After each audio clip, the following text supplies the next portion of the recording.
మీ ఇంట్లో కూడా దొండకాయ అంటే ఇష్టం లేని వారు ఉన్నారా? అయితే ఈ విధంగా దొండకాయ పకోడీని చేసుకోండి.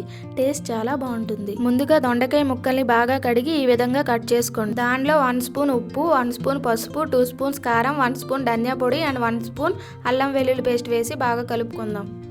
ఇప్పుడు దానిలో 3 స్పూన్స్ పెరుగు వేసుకుందాం. దీనివల్ల దొండకాయకి సాఫ్ట్నెస్ అనేది యాడ్ అవుతుంది. దీనిలో 1 కప్ శనగపిండి, 1/2 cup cornflour, 1/2 cup rice flour వేసి బాగా కలుపుకుందాం. ఈ మొత్తాన్ని ఒక 30 నిమిషాల పాటు పక్కన పెట్టుకోవాలి. ఇలా పెట్టుకోవడం వల్ల ముక్కలకి పిండి బాగా పట్టుకుంటుంది.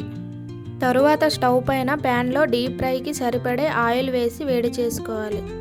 దాంట్లో మనం కలిపి పెట్టుకున్న మిశ్రమాన్ని కొంచెం కొంచెం వేసుకొని డీప్ ఫ్రై చేసుకోవాలి. 7 to 10 మినిట్స్ పాటు లో ఫ్లేమ్లో బాగా వేయించుకోవాలి. దొండకాయ ముక్కలు కలర్ చేంజ్ అయ్యాక స్ట్రైనర్ సహాయంతో బయటికి తీసుకోండి. అదే ఆయిల్లో కట్ చేసిన పచ్చిమిర్చి, కరివేపాకు వేసుకొని బాగా వేయించుకొని బయటికి తీసుకోండి. అంతే అండి, ఎంతో టేస్టీ అండ్ క్రంచీగా ఉండే దొండకాయ పకోడీ రెడీ అవుతుంది. ఇంట్లో మీరు కూడా ట్రై చేసి టేస్ట్ ఎలా ఉంది అనేది కామెంట్ చేయండి. Thanks for watching. Do subscribe Sangeetha kitchen menus.